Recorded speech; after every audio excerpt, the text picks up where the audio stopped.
पैर से जमीन को कुरेद रहा था। मतलब वो श्रद्धा नहीं कर रहे थे। महात्मा जी जो सुना रहे थे ना, उधर इनका ध्यान था ही नहीं। बेकार ऐसे बोल रहे हैं महात्मा जी।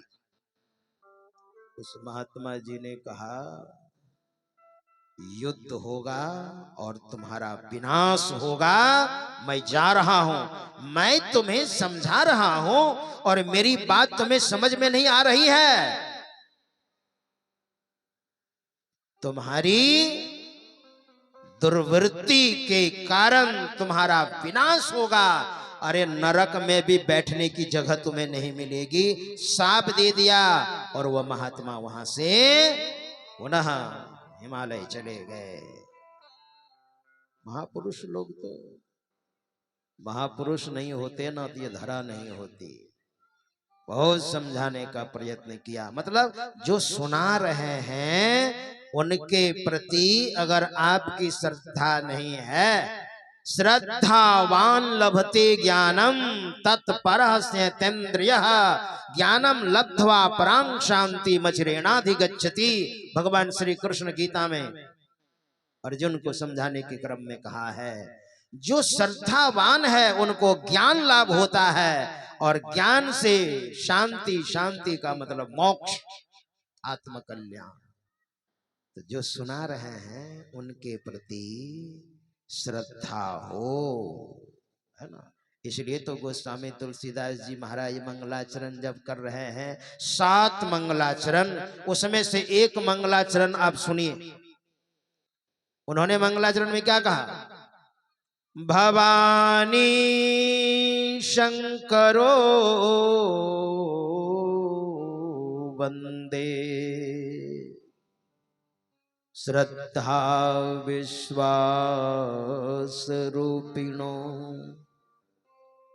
याभ्याम विना न पश्यन्ति सिद्धा स्वान्तस्थमीश्वरम्। भवानी शंकरो वंदे, माता पार्वती को मैं प्रणाम कर रहा हूं और भोले बाबा को भी मैं प्रणाम कर रहा हूं। भवानी शंकरो वंदे, लेकिन किस रूप में? श्रद्धा विश्वास रूपिणो। श्रद्धा भोले बाबा विश्वास के प्रतीक हैं और माता पार्वती श्रद्धा के प्रतीक हैं। जब तक ये श्रद्धा और विश्वास किन्हीं के अंदर ना आवे, जिनको महान बनना है या महान बने हैं या महान बनेंगे, याभ्याम विना न पश्यन्ति सिद्धा स्वान्त स्थिमीश्वरम, जब तक श्रद्धा और विश्वास ये 2 चीजें ना आए तब तक कोई महान नहीं बन सकता है। इसलिए तो भोले बाबा ने वो बहुत बढ़िया से सुन रहे हैं भोले बाबा और श्रद्धा पूर्वक सुन रहे हैं। लेकिन माता सती की कोई चर्चा नहीं है, उनके अंदर श्रद्धा है ही नहीं। वहां भोले बाबा का नाम है सुनी महेश परम सुख मानी।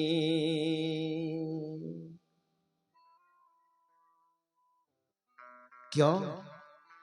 वैसे माता सती जो हैं वो तो जगत जननी हैं, लेकिन माता सती अपने व्यवहार से लोगों को ये ज्ञान दे रही हैं कि देखो, सुनाने वाले के प्रति अगर श्रद्धा नहीं हो तो वो सत्संग कथा नहीं सुन सकते हैं।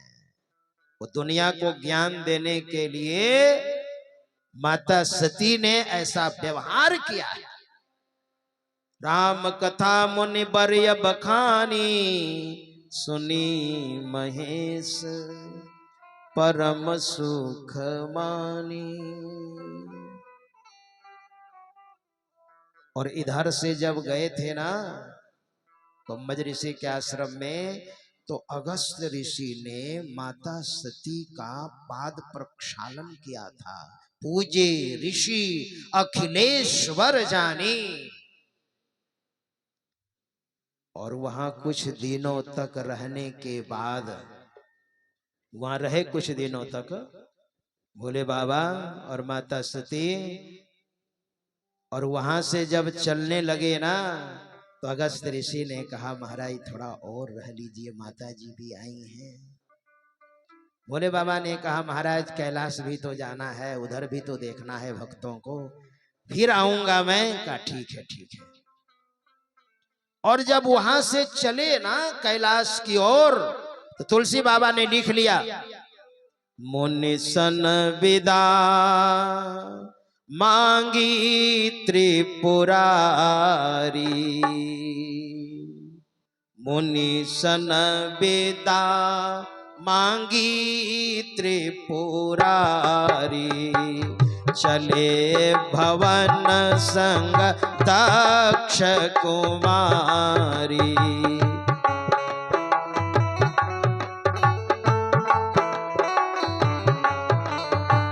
चले भवन संग दक्ष कुमारी।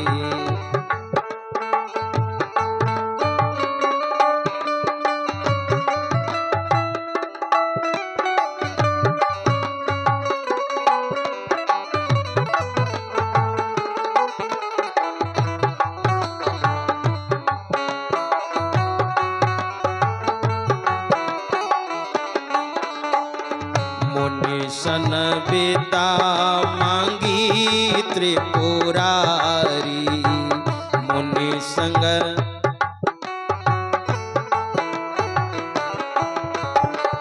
चले भवन संग दक्ष कुमारी, चले भवन संग दक्ष कुमारी। मुनि सन विदा मांगी त्रिपुरारी, मुनि सन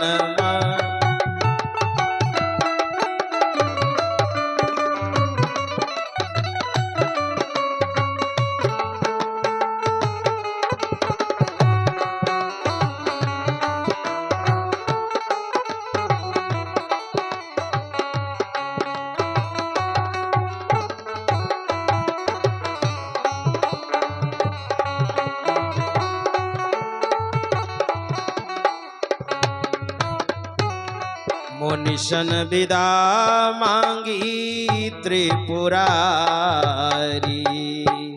चले भवन संग दक्ष कुमारी।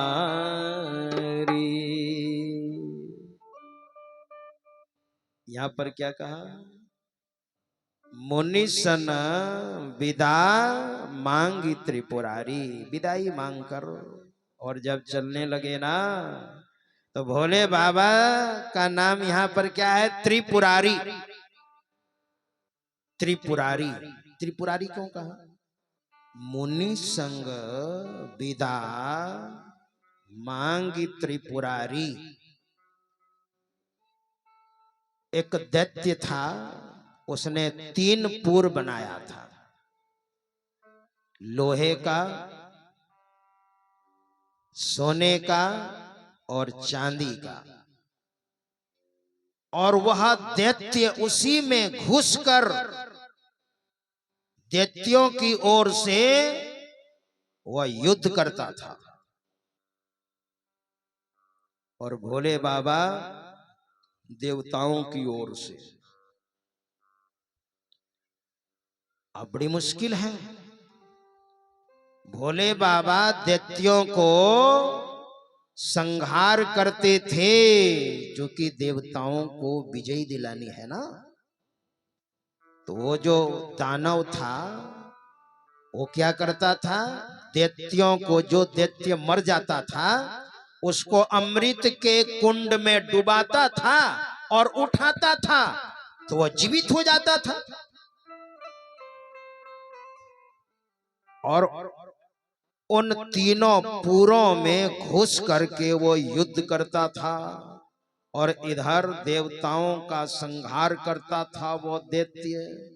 भोले बाबा ने सोचा, हे प्रभु, अपने प्रभु को याद किया, कहा मैं देवताओं की ओर से युद्ध कर रहा हूं, संसार के कल्याणार्थ मैं युद्ध कर रहा हूं, असत को पराजित करने के लिए मैं युद्ध कर रहा हूं कि हमारे यहां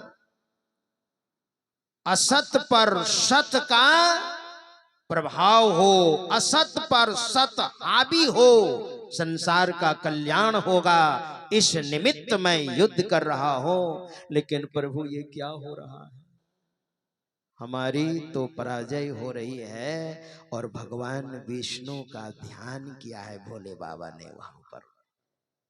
जब ध्यान किया ना, देखे जिनका हम ध्यान करते हैं ना, उनका गुण हमारे अंदर आने लग जाता है, मानो वो हमारे अंदर प्रविष्ट हो जाते हैं। हमारे इष्ट देव जिनका हम ध्यान करते हैं, उनके गुण से हम गुणान्वित हो जाते हैं। हमारे गुरु महाराज सदगुरु महर्षि में ही परमहंस देव जी महाराज कि एक भक्त थे, उसने कहा, गुरुदेव आप हमको सन्यास दीजिए। तो हमारे गुरु महाराज ने कहा, देखिए अभी मुझे आदेश नहीं है गुरु का कि मैं आपको सन्यास दूं, तो आप मेरे गुरु बाबा देवी साहब से आप सन्यास ले लीजिए। आप गौर करेंगे तो उस भक्त ने कहा, आपके प्रति मेरी श्रद्धा है, आप मुझे सन्यास दीजिए महाराज। बहुत जब जिद की ना, तो हमारे गुरुदेव ने कहा, ठीक है, अगर ऐसी बात है तो मेरे गुरु बाबा देवी साहब का आप ध्यान कीजिए आप।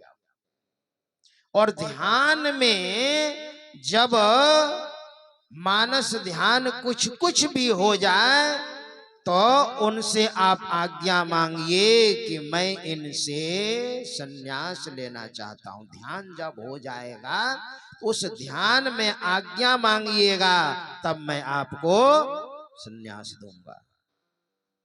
उस भक्त ने ध्यान किया, और ध्यान ऐसे जल्दी होता नहीं है। प्रेम नेम सो करत करत मन शुद्ध हो, प्रेम और नियम के साथ करते करते संयम के साथ, तब जो पवित्र विग्रह स्वरूप है वो हृदयाकाश में वो आ विराजते हैं। ऐसे नहीं भीतर कलमश है,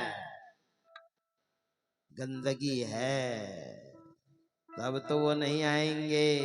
ऐसे आप इन आंखों से देख लीजिए, अलग बात है, लेकिन ध्यान की आंख से आप उनको नहीं देख सकते ऐसे, जब तक हृदय साफ सुथरा नहीं होगा। सूचे भाड़े साचु समावे, बिरले सूचा चारी, तंते कौ परम तंत मिलाइया, नानक शरणी तुम्हारी। पवित्र बर्तन में पवित्र वस्तु अंटती है। तो उस भक्त ने बाबा देवी साहब का मानस ध्यान किया आंखें बंद करके, और ध्यान में जब दर्शन हुआ तब कहते हैं, गुरुदेव हम इनसे सन्यास लेना चाहते हैं। ध्यान टूटने के बाद कहा, मैंने आदेश ले लिया है, ध्यान कर लिया। तब गुरु महाराज ने उनको सन्यास दिया। मतलब जिनका हम ध्यान करते हैं उनका गुण हमारे अंदर आता है। तो भोले बाबा ने भगवान विष्णु का ध्यान किया, कहा, प्रभु हम तो संसार के कल्याणार्थ हर समय कार्यान्वित रहते हैं, लेकिन प्रभु ये क्या हो रहा है, असत ही सत पर हावी हो रहा है। जानते क्या हुआ, भगवान विष्णु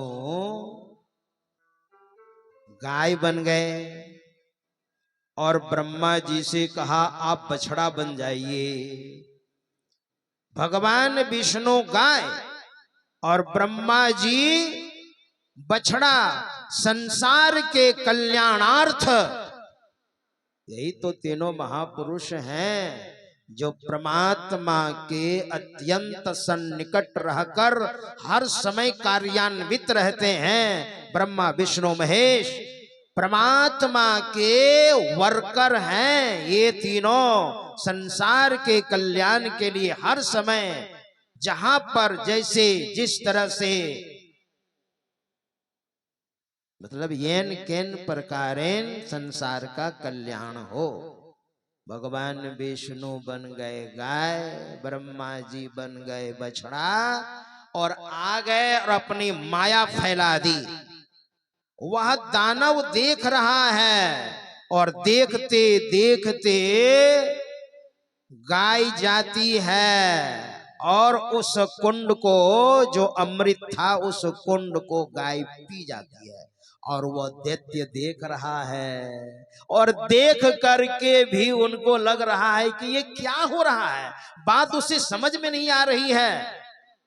देखते देखते कुंड को वो गाय पी गई और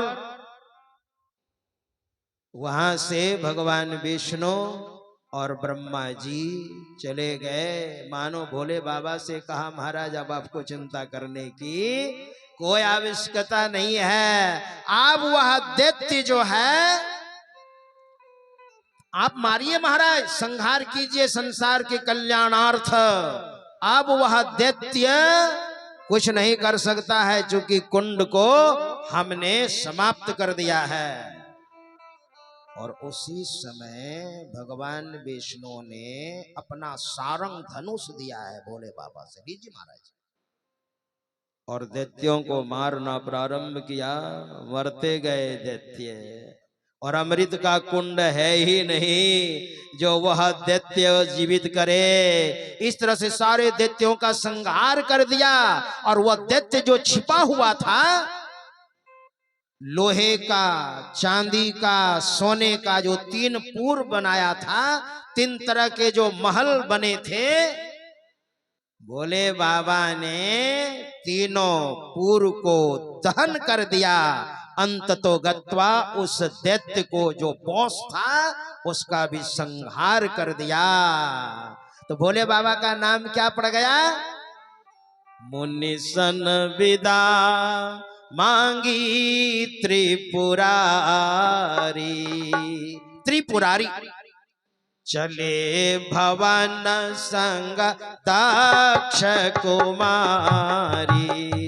मुनिसन विदा मांगी त्रिपुरारी।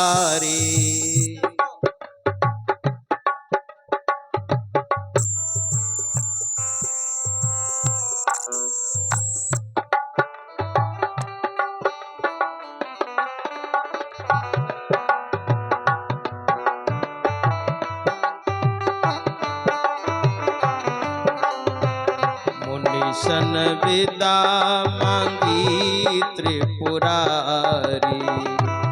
निसंग विदा मांगी त्रिपुरारी। त्रिपुरारी